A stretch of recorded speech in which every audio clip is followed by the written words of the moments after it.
Hello student, welcome to online study. ધોરણ 11 arts, વિષય મનોવિજ્ઞાન, ચેપ્ટર નંબર 6, સ્મરણ અને વિસ્મરણ.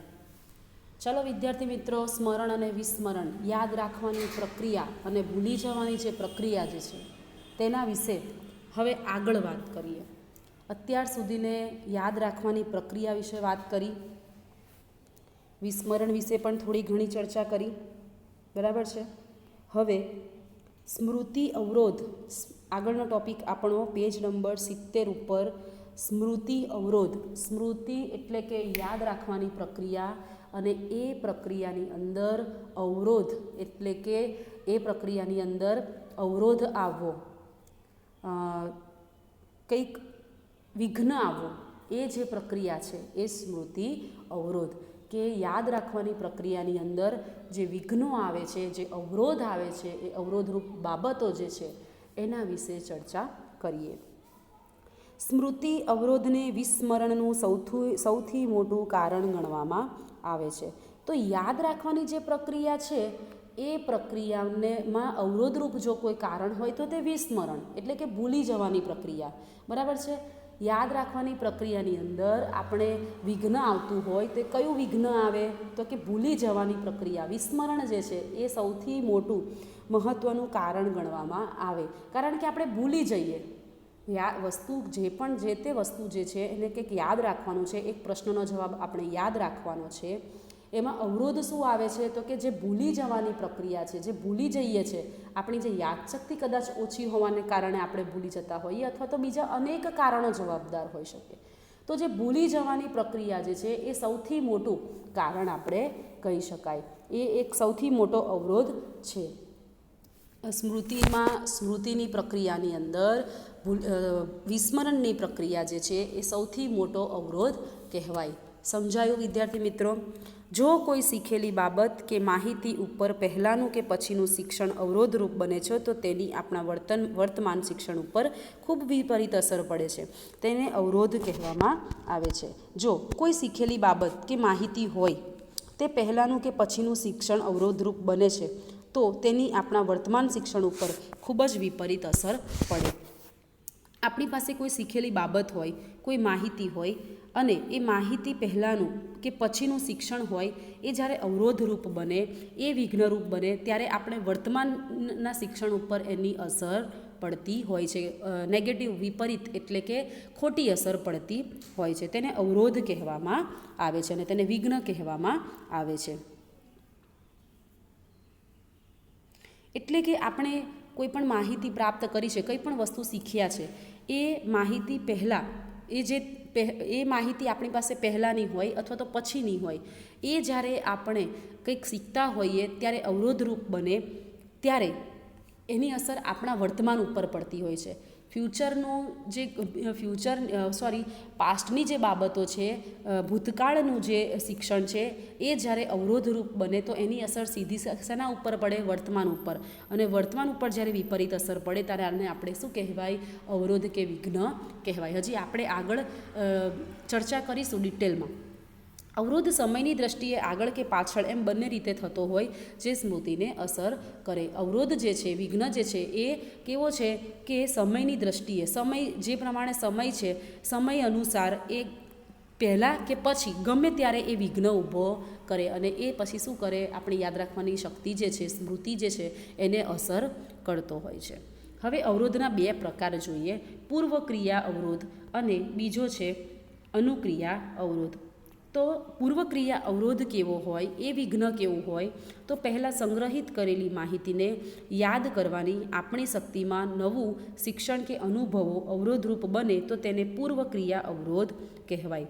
હવે આપણે મગજની અંદર પહેલાં, પૂર્વ એટલે કે પહેલાં, કોઈ માહિતી સંગ્રહિત કરવાની જે આપણી શક્તિ હોય, આપણે યાદ રાખવાની જે શક્તિ હોય, એ માહિતી સંગ્રહિત કરવાની, જે યાદ કરવાની જે શક્તિ છે, એ પહેલાં સંગ્રહિત કરેલી માહિતીને યાદ કરવાની આપણી શક્તિ જે છે, એટલે કે પહેલાં જે માહિતી પ્રાપ્ત થઈ છે એને આપણે યાદ તો રાખવી પડશે ને લોંગ ટાઈમ સુધીને. તો પહેલાં જે સંગ્રહિત કરેલી માહિતી છે એને યાદ કરવાની શક્તિમાં નવું શિક્ષણ કે અનુભવો, જૂની જૂની જે યાદ કરવાની જૂની જે સંગ્રહિત માહિતી છે એને આપણે યાદ કરવાની આપણી જે શક્તિ છે, પહેલાંની જૂની માહિતી છે એને યાદ કરવાની જે આપણી શક્તિ છે એ શક્તિમાં નવું શિક્ષણ કે નવું અનુભવો અવરોધરૂપ બને તો તેને પૂર્વક્રિયા અવરોધ કહેવાય. જૂની પદ્ધતિને યાદ કરવાની જે શક્તિ છે એ શક્તિને જો વર્તમાનમાં નવું જે શીખીએ છીએ એ અવરોધરૂપ બને, નવું શિક્ષણ કે નવા અનુભવો અવરોધરૂપ બને તો તે પૂર્વક્રિયા અવરોધ કહેવાય. એટલે એ પહેલાં પૂર્વ એટલે પહેલાં અસર કરતો એક અવરોધ કહેવાય, પૂર્વક્રિયા અવરોધ કહેવાય. કે આપણે જૂની માહિતી છે ને, જે જૂનું જે શીખ્યા છે ને એને યાદ કરવું છે, પરંતુ આપણે નવું શીખ્યા ને એટલે જૂનું ભૂલી ગયા.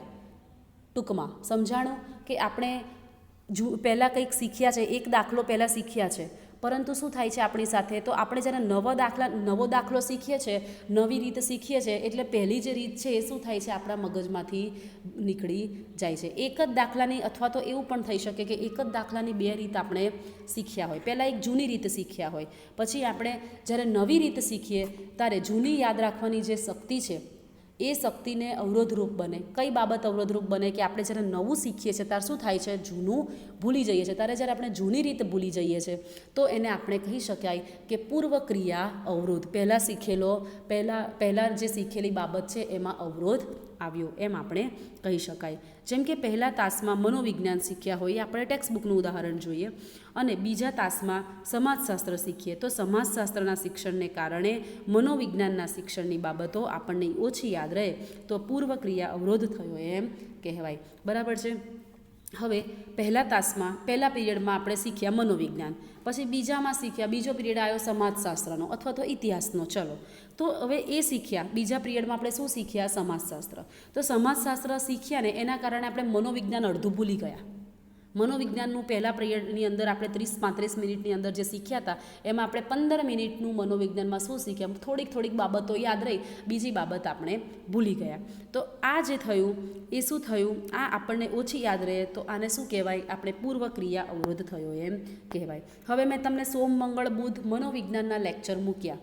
હવે મનોવિજ્ઞાનના લેક્ચર મૂક્યા, ગુરુ શુક્ર શનિ મેં ઇતિહાસના મૂક્યા. તો હવે જ્યારે તમે ઇતિહાસ ભણો છો ત્યારે ગુરુવારે તમે ઇતિહાસ ભણો છો ત્યારે તમે સોમવારે મનોવિજ્ઞાનમાં શું ભણ્યા એ તમે ભૂલી ગયા. તો આને શું કહેવાય, પૂર્વક્રિયા અવરોધ.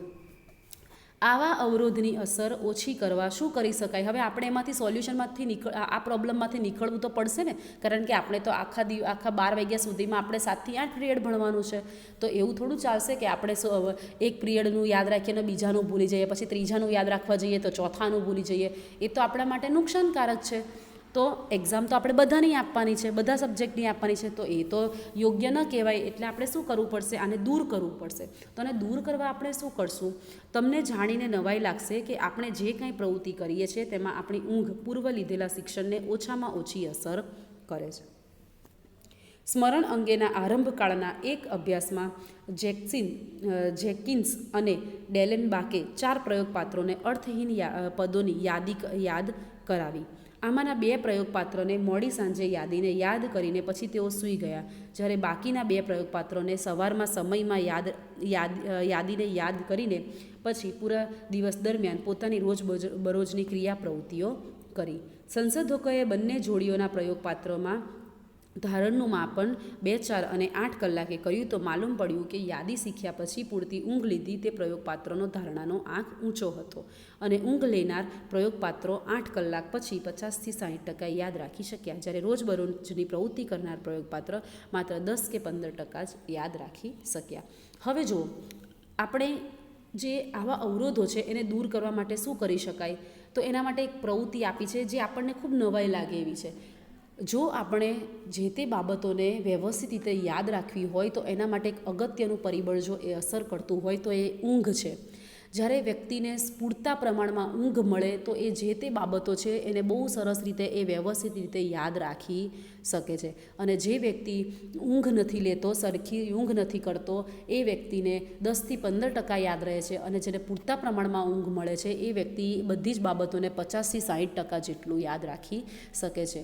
આવું બે મનોવૈજ્ઞાનિકોએ શું કર્યું, એમનો અભ્યાસ કર્યો, તારણ કાઢ્યું, એટલે કે પ્રયોગો કર્યા. આવા પ્રયોગો કર્યા તો પ્રયોગ પરથી જાણવા મળ્યું કે જો વ્યક્તિની ઊંઘ પૂરતા પ્રમાણમાં થઈ હોય તો વ્યક્તિને યાદશક્તિ, જે યાદ રાખવાની પ્રક્રિયા છે અથવા તો યાદ રાખવાનું જે વસ્તુ, જે ઘટના, જે બાબત, જે તે વસ્તુ છે XYZ, એ વ્યક્તિ સારી રીતે યાદ રાખી શકે છે.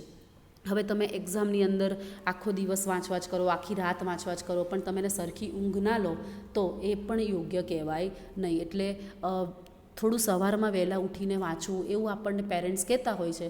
એ બાબત ખૂબ સારી છે આપણા માટે, કારણ કે સવારનું વાતાવરણ ફ્રેશ હોય, પ્લસ આપણે સાંજે સારી ઊંઘ કરીને જાગ્યા હોઈએ એટલે શું થાય, આપણને બને એટલું ઇઝીલી એ વસ્તુ યાદ રહી જતી હોય છે. એટલા માટે આપણને કહેતા હોય છે કે સવારમાં વહેલા જાગીને વાંચવું એ આપણા માટે ખૂબ, વાંચન કરીએ તો એ આપણા માટે ખૂબ ફળદાયક નીવડે છે. તો હવે આપણે વાત કરીએ, આ જનરલ વાત હતી, પરંતુ હવે આપણે જે પ્રયોગ પાત્રોએ, જે મનોવૈજ્ઞાનિકોએ પ્રયોગ કર્યા એની ડિટેલમાં વાત કરીએ કે લોકોએ કેવી રીતે પ્રયોગ કર્યા. સ્મરણ અંગેના આરંભકાળમાં ના અભ્યાસમાં આજે સ્મરણ જે છે એનું જ્યારે ચર્ચા ચાલી રહી હતી, એની શરૂઆત હતી, તે સમયે જેકીસન અને ડેલેનબાકે 4 પ્રયોગ પાત્રોને અર્થહીન પદોની યાદ કરાવી. હવે 4 પ્રયોગ પાત્રો, 4 વ્યક્તિઓને ભેગા કર્યા. હવે 4 વ્યક્તિઓને ભેગા કરીને અર્થહીન, કે જે બિનજરૂરી છે એવી યાદી એ લોકો પાસે તૈયાર કરાવી, લખવા કંઈક ટૂંકમાં આપ્યું. આમાંના 2 પ્રયોગ પાત્રોને મોડી સાંજે યાદીને યાદ કરીને પછી તેઓ સૂઈ ગયા અને એ લોકોને વાંચન કરવા આપ્યું, મોઢે કરવા આપ્યું. હવે આ લોકોએ શું કર્યું, મોડી રાત્રે વાંચીને યાદ કરીને એ લોકો સૂઈ ગયા. જ્યારે બાકીના 2 પ્રયોગ પાત્રોને સવારના સમયમાં યાદીને યાદ કરીને પછી પૂરા દિવસ દરમિયાન પોતાની રોજબરોજની ક્રિયાને પ્રવૃત્તિ કરાવી. હવે બેઉને સમય અલગ અલગ આપ્યો. એકને 2 પ્રયોગ પાત્રો હતા, એની પાસે શું કરાવ્યું, તો એ લોકોને આગલા દિવસે સાંજે માહિતી યાદ કરવા માટે આપી અને યાદ કરાવીને કહ્યું કે હવે તમે સૂઈ જાઓ, ટાઈમ થઈ ગયો, એટલે એ લોકોને સુવડાવી દેવામાં આવ્યા. અને બીજા જે 2 પ્રયોગ પાત્રો હતા એને બીજે દિવસે સવારમાં, બીજે દિવસે એ લોકોને એની ટાઈમ, ગમે ત્યારે, આખા દિવસ દરમિયાન ગમે ત્યારે 2 પ્રયોગ પાત્રોને યાદ કરાવી.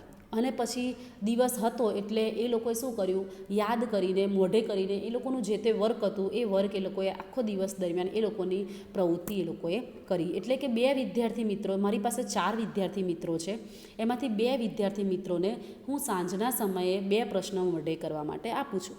1 પ્રશ્ન મોઢે કરવા હું એ લોકોને આપું છું.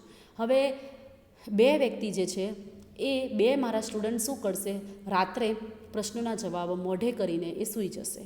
અને બીજા 2ને હું સ્કૂલે આવે છે ત્યારે સ્કૂલે રિસેસ પછી હું એ 2 જણને એના એ જ 2 પ્રશ્નો મોઢે કરવા માટે આપું છું. અને પછી એ લોકોને મોઢે કરીને એ લોકો આખો દિવસ દરમિયાન પોતાની જે તે પ્રવૃત્તિ છે એ પ્રવૃત્તિ કરે છે. હવે એ બંનેઓને કેટલું યાદ રહ્યું, કેટલા ટકા, જેને રાત્રે મોઢે કરીને સૂઈ ગયા હતા એને કેટલા ટકા યાદ રહ્યું, અને જેને દિવસે મોઢે કરવા માટે આપ્યું હતું એને આખો દિવસ દરમિયાન કેટલું યાદ રહ્યું, એની વાત કરીએ. તો સંશોધકોએ બંને જોડિયાઓના પ્રયોગપાત્રોના ધારણનું માપન 2, 4 અને 8 કલાકે કર્યું. થોડા સમયના અંતરે પછી એમાંથી તારણ મેળવ્યું, પ્રયોગ કર્યો, પછી એ લોકોએ એમાંથી સંશોધન કર્યું કે એ લોકોને કેટલું યાદ રહ્યું. તો યાદી શીખ્યા પછી જેને પૂરતી ઊંઘ લીધી હતી તે પ્રયોગપાત્રોને ધારણાનો આંક ઊંચો હતો. એ લોકોની યાદશક્તિનો આંક કેવો હતો, ઊંચો હતો. જે વ્યક્તિએ ઊંઘ લઈ લીધી હતી, રાત્રે વાંચીને સૂઈ ગયા હતા, એ લોકોને વધારે યાદ રહ્યું હતું. અને ઊંઘ લેનાર પ્રયોગપાત્રો 8 કલાક પછી 50થી 60% યાદ રાખી શક્યા હતા. એ લોકો 50થી, જે પ્રશ્નો મેં મોઢે કરવા આપ્યા હતા એને 50થી 60% પ્રશ્નો યાદ રહ્યા હતા, જેને મેં રાત્રે આગલા દિવસે મોઢે કરવા આપ્યા હતા એને. અને જે રોજબરોજની પ્રવૃત્તિ કરનાર પ્રયોગપાત્રો હતા તેને 10થી 15% યાદ રહ્યું હતું. તો આ બંનેઓની અંદર આટલો ફરક પડ્યો. એક પ્રયોગપાત્ર જે છે એને રાત્રે મોઢે કરીને સૂઈ ગયો તો એને 50થી 60% યાદ રહ્યું, અને બીજાએ સવારમાં પ્રશ્નોના જવાબ મોઢે કર્યા અને આખો દિવસ દરમિયાન એનું જે તે વર્ક હતું એ કર્યું, અને રાત્રે હું એ લોકોનું સંશોધન કરું છું ત્યારે એને 10થી 15% યાદ રહે છે. તો એક મહત્ત્વનું પૂર્વક્રિયા, જે આપણે અગાઉ શીખેલી બાબતો છે અને જ્યારે નવું શીખીએ છીએ ત્યારે જૂનું ભૂલી જઈએ છીએ, એવી બાબત જે છે એને આપણે દૂર કરવું હોય તો શું કરવું પડે? સૌથી સારી ઊંઘ લેવી પડે. વ્યવસ્થિત રીતે આપણે પૂરતા પ્રમાણમાં ઊંઘ લઈએ. ડૉક્ટરનું પણ સાયન્ટિસ્ટ પણ કહે છે કે વ્યક્તિએ ઉંમર પ્રમાણે એનો દરજ્જો દર્શાવવામાં આવ્યો છે કે બાળક હોય તો એને 9થી 10 કલાકની ઊંઘ લેવી પડે. પછી અમુક એજના વ્યક્તિ હોય તો એ 6થી 7 કલાક, આપણી જેવા વ્યક્તિઓએ ઓછામાં ઓછી 6 કલાકથી 7 કલાકની ઊંઘ આપણે આપણા શરીર, આપણા સ્વાસ્થ્ય માટે 6થી 7 કલાકની વ્યક્તિને ઊંઘની જરૂર અવશ્ય પડે છે, એવું વૈજ્ઞાનિકોનું પણ માનવું છે. એટલે કે ડૉક્ટર્સનું પણ એવું અને ડૉક્ટરનું પણ એવું માનવું છે કે વ્યક્તિએ પોતાનું શરીર સ્વસ્થ રાખવા માટે, હેલ્ધી રહેવા માટે પૂરતા પ્રમાણમાં ઊંઘ લેવી જોઈએ. બિનજરૂરી ઉજાગરા કરવા જોઈએ નહીં. ઉજાગરા કરીશું એટલે કે જાગીશું મોડા સુધીને અને આપણી ઊંઘ પૂરતી નહીં થાય તો એ આપણા શરીરને પણ નુકસાન થશે અને આપણી યાદશક્તિથી લઈને બધી જ વસ્તુને ખૂબ અસર કરે છે. એનું એક ઉદાહરણ આપણે જોયું કે જો આપણે આ પ્રકારનો અવરોધ દૂર કરવો હોય તો શું કરવું પડે? વ્યવસ્થિત ઊંઘ લેવી પડે. ચલો હવે અનુક્રિયા અવરોધ. આપણે સૌ જાણીએ છીએ કે જાન્યુઆરી માસમાં વર્ષ બદલાય છે, છતાં પણ ચેકબુકમાં અરજી કરવામાં કે અગત્યના કોઈ દસ્તાવેજ લખવામાં આપણે આગળના વર્ષની તારીખ લખી નાખીએ છીએ. મનોવૈજ્ઞાનિકો આવી ભૂલનું કારણ અનુક્રિયા અવરોધ જણાવે છે. લાંબા ગાળાની સ્મૃતિમાં કોઈ સામગ્રી, માહિતી કે અનુભવો સંગ્રહાયેલા હોય અને જો નવી માહિતી કે અનુભવોને યાદ કરવાની આપણી શક્તિમાં તે આડે આવે તેને અનુક્રિયા અવરોધ કહેવામાં આવે છે. હવે આની અંદર એવું કહે છે કે આપણે લાંબા ગાળાની સ્મૃતિ હોય, અનુક્રિયા અવરોધ કોને કહેવાય? તો મનોવૈજ્ઞાનિકો એવું જણાવે છે કે લાંબા ગાળાની સ્મૃતિમાં આપણે જે લાંબા ગાળાની સ્મૃતિ જોઈ હતી કે લોંગ ટાઈમ માટે જે આપણને યાદ રહે છે એ લાંબા ગાળાની સ્મૃતિ છે. એની અંદર આપણને કોઈ ઘટના, એક્સિડન્ટ, સુખ દુઃખના પ્રસંગો વગેરે બાબતનો સમાવેશ થઈ શકે. તો આ જે લાંબા ગાળાની સ્મૃતિ છે એની અંદર કોઈ સામગ્રી હોય, કોઈ માહિતી આપણા મગજની અંદર રહેલી હોય કે કોઈ અનુભવો હોય વગેરે બાબતો આપણી સંગ્રહિત થયેલી હોય, એવી કોઈ પણ બાબત આપણા મગજમાં સંકળાયેલી હોય. હવે એને જો નવી માહિતી કે અનુભવોને યાદ કરવાની આપણી શક્તિમાં આડે આવે, જે રીતે પૂર્વક્રિયા અવરોધ હતો એ પ્રકારનું જ છે, થોડા ઘણા અંશે કદાચ જુદું પડતું હોય અનુક્રિયા અવરોધ, બાકી પદ્ધતિ એની એ જ છે. ફરક એટલો છે કે અહીંયા લાંબા ગાળાની સ્મૃતિ જે છે એની વાત કરવામાં આવી છે કે જ્યારે લાંબા ગાળાની સ્મૃતિ જે છે એ પ્રકારના જે ટૉપિક હોય, ઘટનાઓ, કોઈ સુખદ દુઃખદ પ્રસંગો વગેરે જે અકસ્માત થતો રહી ગયો હોય, એવી બધી જે બાબતો જે છે એ આપણા મગજની અંદર રહેલી હોય. પરંતુ જ્યારે નવી માહિતી આવે ત્યારે આપણે નવી માહિતી કે અનુભવો યાદ કરવાની આપણી આ શક્તિમાં તે આડે આવે. લાંબા ગાળાની સ્મૃતિમાં કોઈ સામગ્રી કે માહિતી કે અનુભવો સંગ્રહાયેલા હોય અને જો નવી માહિતી કે અનુભવોને યાદ કરવાની આપણી શક્તિમાં તે આડે આવે. એટલે કે જૂની બાબત આપણી મગજની અંદર એવી રીતે સંકળાઈ ગઈ છે, વિરુદ્ધ છે, અપોઝિટ છે, પૂર્વક્રિયાની કરતાં થોડુંક અપોઝિટ છે. મારે થોડુંક સમજવામાં થોડી મિસ્ટેક થઈ ગઈ કે અહીંયા અનુક્રિયા અવરોધ એવી છે. અનુક્રિયા અવરોધ એને કહીશું કે આપણે જૂની જે બાબત જે છે એ જૂની બાબતો આપણા મગજની અંદર એવી રીતે ફિટ થઈ ગઈ છે કે આપણે નવું કંઈક શીખવું હોય કે નવું કંઈક યાદ રાખવું હોય તો એ જૂના અનુભવોને કારણે આપણે નવું શીખી જ નથી શકતા, નવું આપણે યાદ જ નથી રાખી શકતા. તો આવી જે શક્તિમાં જ્યારે આપણને આડે આવે છે, જે જૂની બાબતો જે છે એ નવું યાદ રાખવાની જે શક્તિ છે આપણી, એ નવું યાદ રાખવાની શક્તિમાં જ્યારે આડે આવે છે તો ત્યારે એને આપણે અનુક્રિયા અવરોધ કહીએ. પહેલાંમાં શું થતું હતું તો કે જૂનું યાદ રાખતા હતા. પૂર્વક્રિયા અવરોધની અંદર શું થતું હતું, જે વિઘ્નો આવતા હતા, યાદ રાખવાની શક્તિમાં જે વિઘ્નો આવતા હતા એમાં એક વિઘ્ન કેવું આવતું હતું તો કે આપણે પહેલા તાસમાં ભણ્યા હોઈએ અને પછી પહેલો તાસ, એક તાસ આપણે એક પિરિયડમાં આપણે ભણ્યા, પછી બીજા પિરિયડમાં ભણ્યા, તો ત્યારે જે નવું ભણ્યા બીજા પિરિયડમાં જ્યારે કંઈક નવું ભણ્યા તો આપણે જૂનું ભૂલી ગયા, તો આપણે એને શું કહેતા હતા? પૂર્વક્રિયા અવરોધ. પરંતુ અનુક્રિયા અવરોધ આપણે કોણે કહ્યું? તો આપણે જૂની જે બાબતો જે છે એ આપણા મગજની અંદર એવી રીતે ફિટ થઈ ગઈ છે કે જે આપણે નવું શીખવાના પ્રયત્ન કરીએ છીએ છતાં પણ એ નવું આપણે શીખી શકતા નથી, નવું આપણે યાદ રાખી શકતા નથી. જૂની બાબતો, જૂની ઘટનાઓ અને ખાસ કરીને શું હોય છે, લાંબા ગાળાની જે સ્મૃતિ છે એ સ્મૃતિની અસર આની ઉપર અનુક્રિયાની અંદર થતી હોય છે કે અમુક ઘટનાઓ છે, અમુક માહિતી છે વગેરે, અમુક સામગ્રી છે એ આપણા મગજની અંદર એવી રીતે ભરાઈ ગઈ છે કે આપણે નવા અનુભવો કરવા છે, છતાં પણ એ નવા અનુભવો આપણે કરી શકતા નથી, કારણ કે એ જૂના જે છે એ આપણા મગજમાંથી નીકળવા માટે તૈયાર થતા નથી. એટલે આપણે એ નવા અનુભવો આપણે યાદ કરી શકતા નથી. હવે દાખલા તરીકે કોઈ વ્યક્તિના જીવનની અંદર પોતાનું અંગત માણસ હોય, હવે એનો અકસ્માત થયો, એ મૃત્યુ પામ્યો. હવે એ વ્યક્તિ જે છે એ વ્યક્તિને પોતાનું બહુ જ ખાસ અંગત વ્યક્તિ છે, તો એની સાથે શું થાય છે, એ વ્યક્તિ સાથે એવું થાય છે કે એ દાખલા તરીકે કોઈ એક વ્યક્તિ નહીં, પણ આપણે એક સિસ્ટમેટિક જ વાત કરીએ કે કોઈ નાની ઉંમરે 25-30 વર્ષની ઉંમરે કોઈ વ્યક્તિનું મૃત્યુ થયું છે, પતિ પત્ની છે, તો પતિ પત્ની છે, તો પત્ની જે છે એના પતિનું મૃત્યુ થાય છે. હવે પત્નીનું મૃત્યુ થાય છે એટલે પતિ માટે પત્ની અને પત્ની માટે પતિ એ ખૂબ મહત્ત્વના વ્યક્તિ, એકબીજા માટે કેવા વ્યક્તિઓ હોય છે, ખૂબ અંગત વ્યક્તિ હોય છે, ખૂબ મહત્ત્વના લાગણીશીલ વ્યક્તિઓ છે. બધાને પોતાના સ્વજન પ્રત્યે પ્રેમ હોય. તો એની સાથે શું થાય છે, પત્નીનું અથવા તો પતિનું મૃત્યુ થાય છે, તો પત્ની જે છે એ આ ઘટનાને બહાર, મગજની બહાર ઘણા વર્ષો થઈ જાય છે, છતાં પણ એ આ ઘટનાને બહાર કાઢી શકતી નથી. પોતાના નજરની સામે પોતાની પતિનું જ્યારે મૃત્યુ થાય છે અને એ જ્યારે જોઈ લે છે, તો એ જે ઘટના છે એ ઘટનાને પત્ની જે છે એ પોતાના મગજમાંથી બહાર કાઢી શકતી નથી. એને લાંબા ગાળાની સ્મૃતિ છે, એને લાંબા ગાળા સુધીને એ યાદ રહે છે. હવે 5 વર્ષ થયા, 10 વર્ષ થયા, પછી એનું બીજી જગ્યાએ લગ્ન કરી દેવામાં આવે છે.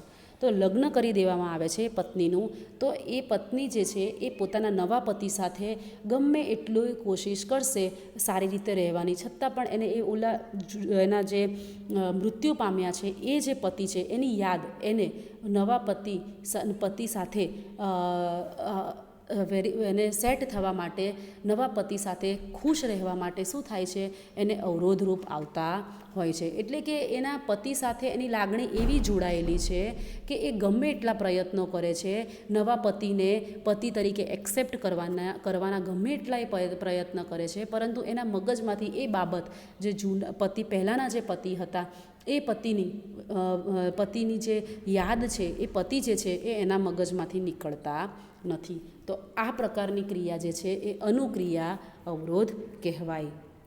આ યાદ રાખવાની જે પ્રક્રિયા છે એની અંદર અવરોધરૂપ એક બાબત આ કહી શકાય કે જાન્યુઆરી માસમાં વર્ષ બદલાય, છતાં પણ ચેકબુકમાં, અરજીમાં કે અગત્યની કોઈ દસ્તાવેજ લખવામાં આપણે આગળના વર્ષની તારીખ લખી નાખીએ છીએ. આપણને ખબર હોય કે હવે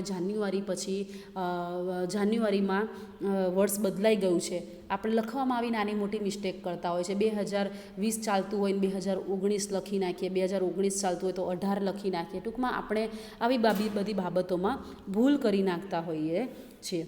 વર્ગમાં પ્રથમ તાસમાં અંગ્રેજી વિષય શીખ્યા હોઈએ અને બીજા તાસમાં ગુજરાતી વિષય શીખીએ તો અંગ્રેજીનું શિક્ષણ ગુજરાતી વિષયના શિક્ષણમાં અવરોધરૂપ બને. જે રીતે મેં તમને ઉદાહરણ આપ્યું પતિ પત્નીનું, એ પ્રમાણે કે આપણે પહેલાંમાં અંગ્રેજી શીખ્યા છે અને બીજા તાસમાં ગુજરાતી શીખીએ છીએ, તો અંગ્રેજીનું શિક્ષણ જે છે એ આપણા મગજમાં એવું ફિટ થઈ ગયું છે કે ગુજરાતી વિષયના શિક્ષણમાં એ અવરોધરૂપ બને છે. હવે તમને અંગ્રેજીના શિક્ષક આવે છે અને એક સરસ મજાની પોયમ ભણાવે છે, બરાબર છે, પહેલા તાસની અંદર. પછી બીજા તાસની અંદર આવે છે ગુજરાતીના ટીચર. તો હવે ગુજરાતીના ટીચર આવે છે, એ પણ તમને એક સરસ મજાની પોયમ એક્સપ્લેન કરે છે, પરંતુ અંગ્રેજી વિષયની પોયમ જે છે એ તમારા મગજની અંદર એવી રીતે ફિટ થઈ ગઈ છે કે તમને ગુજરાતી વિષયના લલિત સર ગમે તેટલું સમજાવવાનો પ્રયત્ન કરે છે, તો તમારા મગજની અંદર ગુજરાતી કરતાં અંગ્રેજી વિષય છે એ ફર્યા કરે છે. એટલે કે ગુજરાતી વિષયનું તમારું જે ગુજરાતી વિષય જે છે એ શિક્ષણ યાદ રાખવામાં તમને અંગ્રેજી વિષય શું થાય છે, અવરોધરૂપ બને છે. તમે અંગ્રેજીનું તમારા મગજમાં એવું ફિટ થઈ ગયું છે કે ગુજરાતી વિષયનું તમે ગમે તેટલા પ્રયત્ન કરો છો પરંતુ યાદ રહેતું નથી. આવા અનુક્રિયા અવરોધોને નિષેધક સંક્રમણ તરીકે ઓળખવામાં આવે છે. આવી પરિસ્થિતિમાં નવી અને જૂની પ્રતિક્રિયા વચ્ચે સ્પર્ધા થાય છે, તેમાંથી અવરોધની પરિસ્થિતિ સર્જાય છે એમ માનવામાં આવે છે. એટલે એવું માનવામાં આવે છે કે નવું ને જૂનું બે વચ્ચે હરીફાઈ ચાલ્યા કરે છે અને એમાં આપણે ભૂલી જઈએ છીએ. હવે સ્મૃતિ સુધારણા, યાદ રાખવાની જે પ્રક્રિયા જે છે એની અંદર સુધારણા કેવા પ્રકારની છે એની આપણે વાત કરીએ.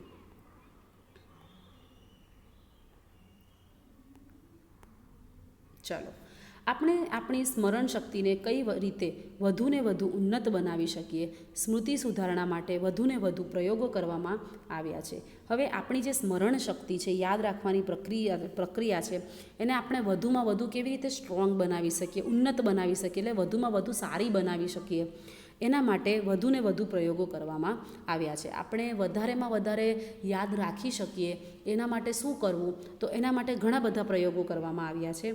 પરંતુ સ્મૃતિ સુધારણા માટે કોઈ રામબાણ કે જાદુઈ ઉપાયો નથી.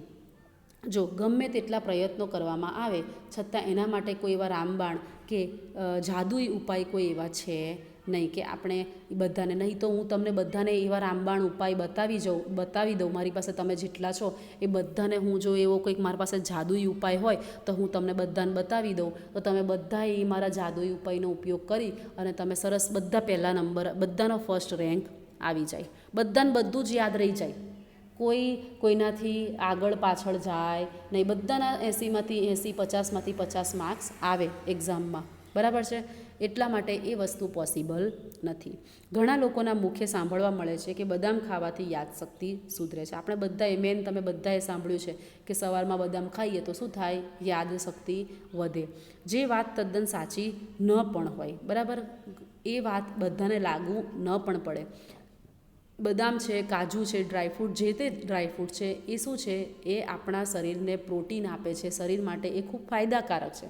પરંતુ આપણે એવું વિચારીને ખાતા હોઈએ કે આનાથી બધું યાદ રહી જશે, તો એ પોસિબલ નથી. સ્મૃતિની સુધારણા માટે જ્ઞાન અને મહાવરાની જરૂર પડે છે. એના માટે જ્ઞાન, નોલેજ અને મહાવરો એટલે કે અભ્યાસ કરવો, વારંવાર એને અભ્યાસ કરવો, વારંવાર એને ભણવું, એની જરૂર પડે છે. અહીં સ્મૃતિ સુધારણા માટે ઉપયોગી એવી કેટલીક અભ્યાસી ટેવો અને પ્રયુક્તિઓનો નિર્દેશ કરવામાં આવ્યો છે. ચલો હવે આપણને એક સરસ મજાની એક ટેકનિક બતાવી છે યાદ રાખવા માટેની, કે આપણે વધુમાં વધુ યાદ કેવી રીતે રાખી શકીએ.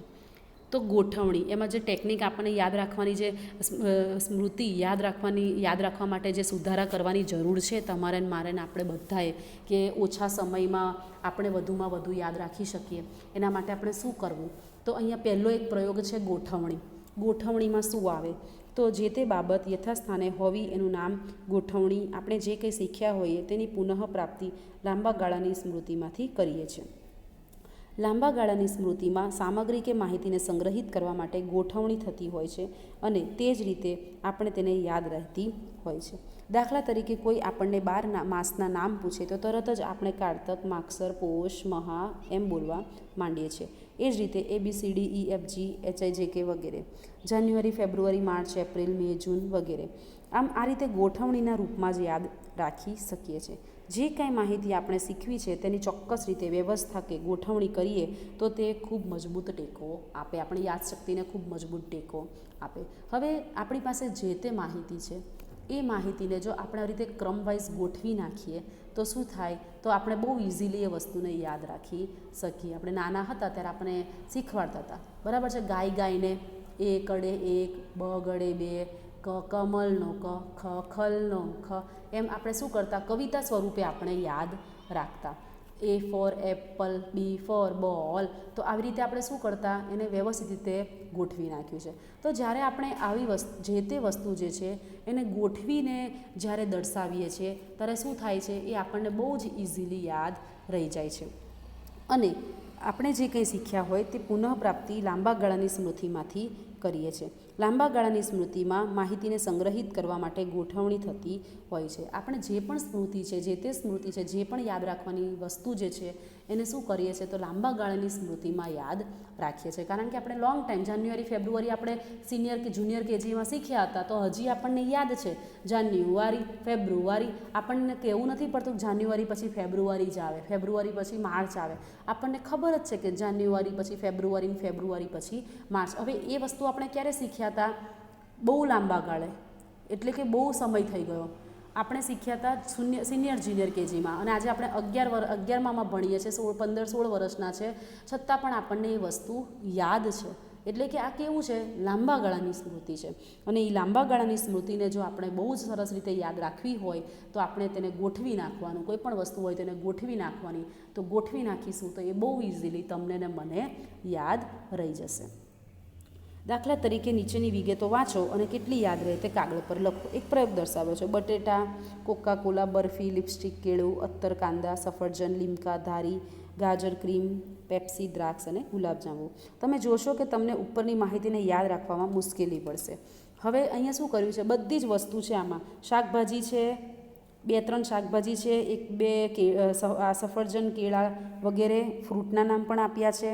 પછી 2-3 સ્વીટના નામ પણ આપ્યા છે, ડ્રિંકના પણ 2-3 નામ આપ્યા છે. બરાબર, બધું મિક્સ છે.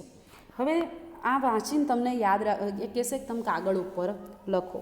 હવે તમને જોશો કે તમને ઉપરની માહિતીને યાદ રાખવામાં મુશ્કેલી પડશે, પરંતુ હવે તમે તેના પાણી, કોકા કોલા, પેપ્સી અને લીમકા, ફળમાં સફરજન, દ્રાક્ષ, કેળું, શાકભાજીમાં બટેટા, ગાજર, કાંદા, મીઠાઈમાં મોહનથાળ, ઘારી અને ગુલાબજાંબુ, સૌંદર્ય પ્રસાધનોમાં અત્તર, ક્રીમ અને લિપસ્ટિક. હવે વિદ્યાર્થી મિત્રો, તમારી પાસે હું એક પ્રયોગ કરાવું. સુંદર મજાનો, સરસ મજાનો પ્રયોગ આપ્યો છે કે જ્યારે આપણે ગોઠવણી કરી નાખીએ ને, જે તે બાબતોને ગોઠવી દઈએ ને, તો આપણે બહુ ઇઝીલી, બહુ સરસ રીતે યાદ રાખી શકીએ, એવું મેં તમને કહ્યું. હવે હું તમને છે ને 3 ને 3 દૂ 6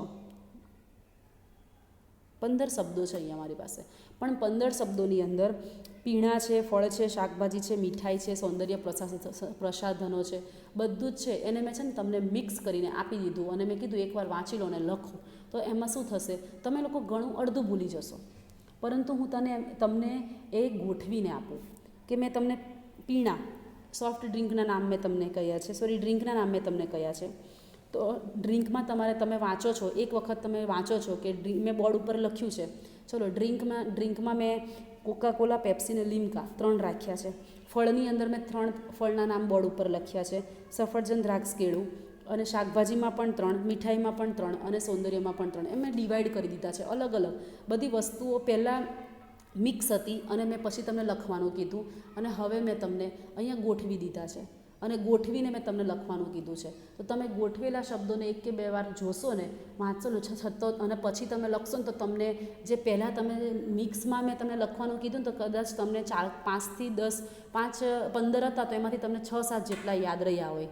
અને પછી હું તમને જ્યારે ગોઠવીને લખવાનું કહું, અહીંયા મેં તમને ગોઠવીને વાંચવાનું કીધું હોય ને, તમે વાંચી લો, પછી હું બોર્ડ ઉપરથી ઇરેઝ કરી દઉં અને પછી હું તમને લખવાનું કહું, તો તમે લગભગ 2 કે 3 ભૂલ્યા હશો, બાકીના બધા તમને યાદ રહેશે. કારણ કે તમે યાદ કરશો કે પીણામાં કઈ બાબત હતી. ડ્રિંકના નામ મેડમે બોર્ડ ઉપર લખ્યા હતા, કયા લખ્યા હતા, તમને મગજમાં તરત લાઇટ થશે કે કોકા કોલા, પેપ્સી અને લીમકા.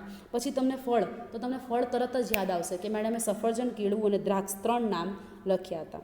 શાકભાજીમાં પણ તમને તરત યાદ આવશે કે ગાજર, બટેટા અને કાંદા હતા. પણ આ જ બાબતને જ્યારે હું તમને મિક્સ કરીને આખા બોર્ડ ઉપર લખી નાખું, બધા છૂટા છવાયા શબ્દો, અને પછી જો તમને હું લખવા આપું, તો તમે એના 50% તમે યાદ રાખી શકો. પરંતુ જ્યારે આને હું ડિવાઈડ કરીને લખવાનું, અલગ અલગ વિભાગ પાડી દઉં, શાકભાજીના નામ અલગ, ફળના નામ અલગ, ડ્રિંકના નામ અલગ, વગેરે વગેરે, સૌંદર્ય પ્રસાધનના નામ અલગ, એમ જ્યારે હું તમને વિભાગ પાડીને લખાવું, તો પછી તમને લખવા આપું, તો શું થશે, એનો મને ફાયદો ઘણો બધો થશે. તમને એ વસ્તુ એની એ જ છે, પરંતુ સિસ્ટમેટિક રીતે જ્યારે તમે યાદ કરો છો, ત્યારે તમને ખૂબ સરળતાથી યાદ રહે છે.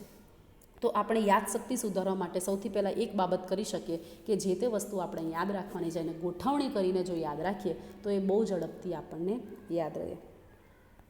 હવે અતિશિક્ષણની અંદર જોઈએ તો કોઈ પાઠ કે વિષયને સંપૂર્ણ રીતે શીખી લીધા બાદ પણ જો તેનો મહાવરો ચાલુ રહે, તો તેને અતિશિક્ષણ કહે છે. કોઈ પણ બાબતને વારંવાર યાદ કરીએ તો અતિશિક્ષણ એટલે શું? અતિ એટલે વધારે પડતું શિક્ષણ.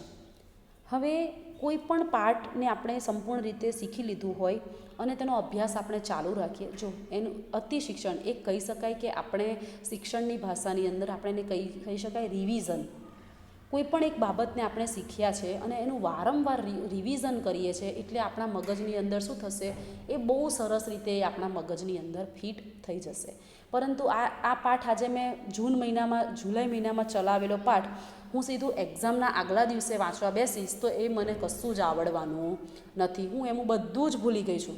પરંતુ જુલાઈ મહિનાનો જે પાઠ મેં ચલાવ્યો, એ તમે એને 2 દિવસ 3 દિવસ અઠવાડિયા પછી ફરીથી એકવાર રિવાઇઝ કરશો, મહિના પછી ફરી રિવાઇઝ કરશો અને એક્ઝામ આવતા સુધીમાં તમે એનો એ જ પાઠ 5 થી 10 વખત તમે એને રિવિઝન કરી નાખો છો તો તમને હું 100% કહું છું કે તમે એ બાબત પરીક્ષાની અંદર ખૂબ સારી રીતે લખી શકશો. એ પાઠનો જ્યારે પ્રશ્ન પૂછાશે તો તમારું પરફોર્મન્સ તમે ખૂબ સારી રીતે આપી શકશો.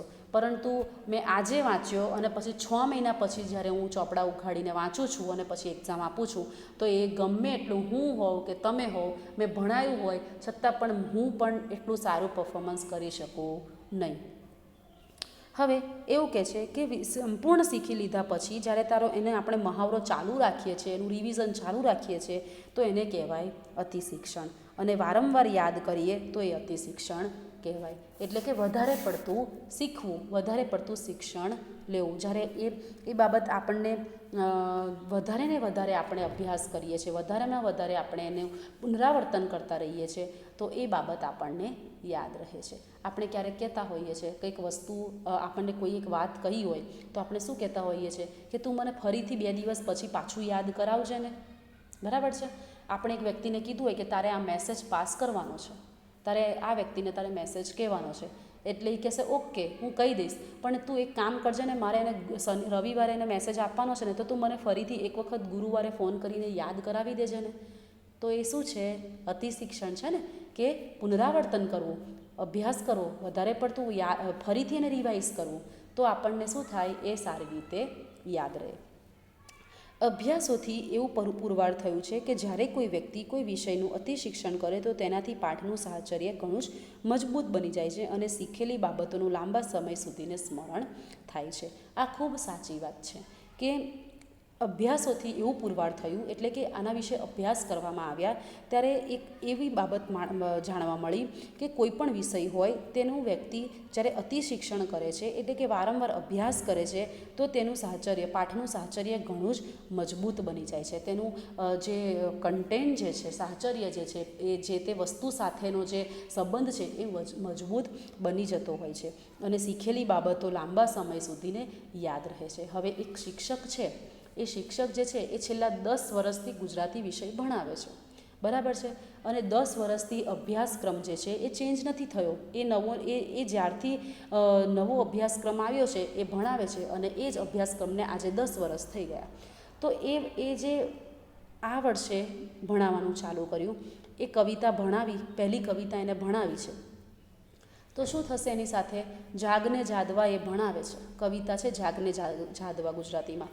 હવે ગુજરાતી વિષયનો શિક્ષક જે છે 10 વર્ષથી એકનું એક સબ્જેક્ટ ભણાવે છે તો એનો એ જે વિષય છે એની સાથે શું થશે? સાહચર્ય બંધાઈ જશે.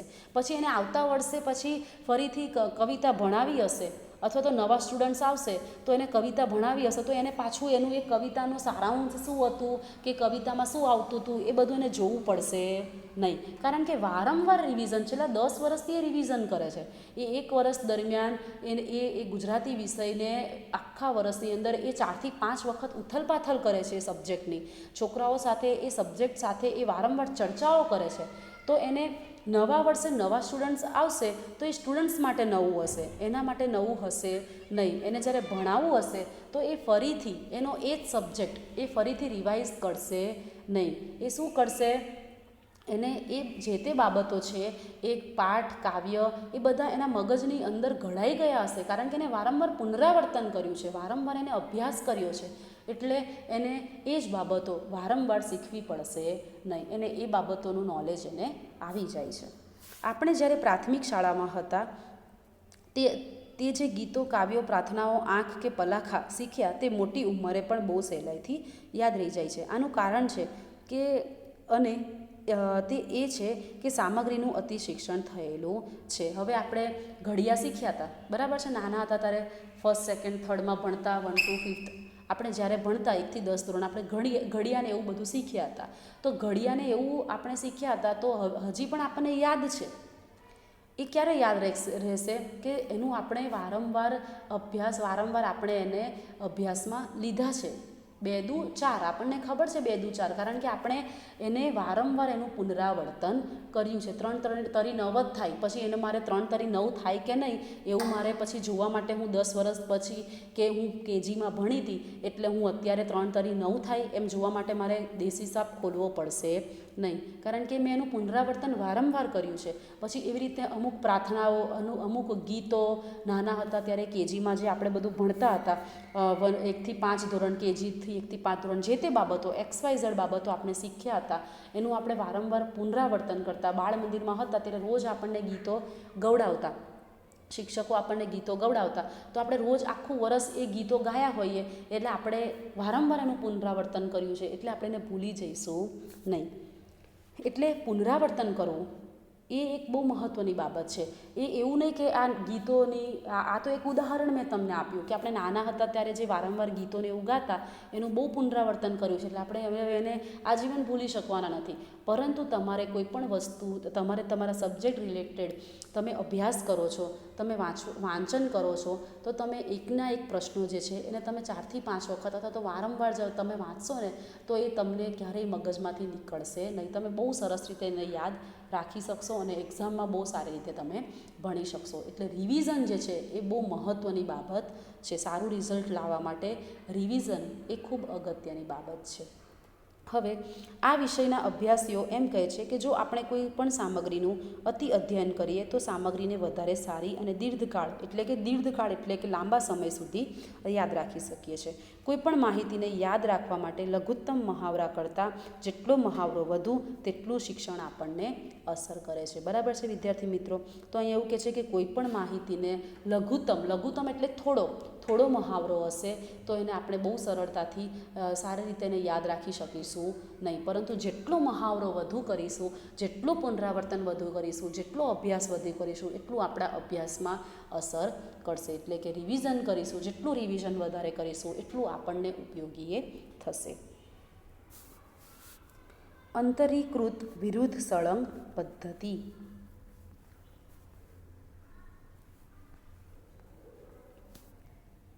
ચલો વિદ્યાર્થી મિત્રો, હવે જે આપણી આગળની પદ્ધતિ જે છે અંતરીકૃત વિરુદ્ધ સળંગ પદ્ધતિ, એની આપણે ચર્ચા હવે આવતીકાલના સેશનની અંદર કરીશું.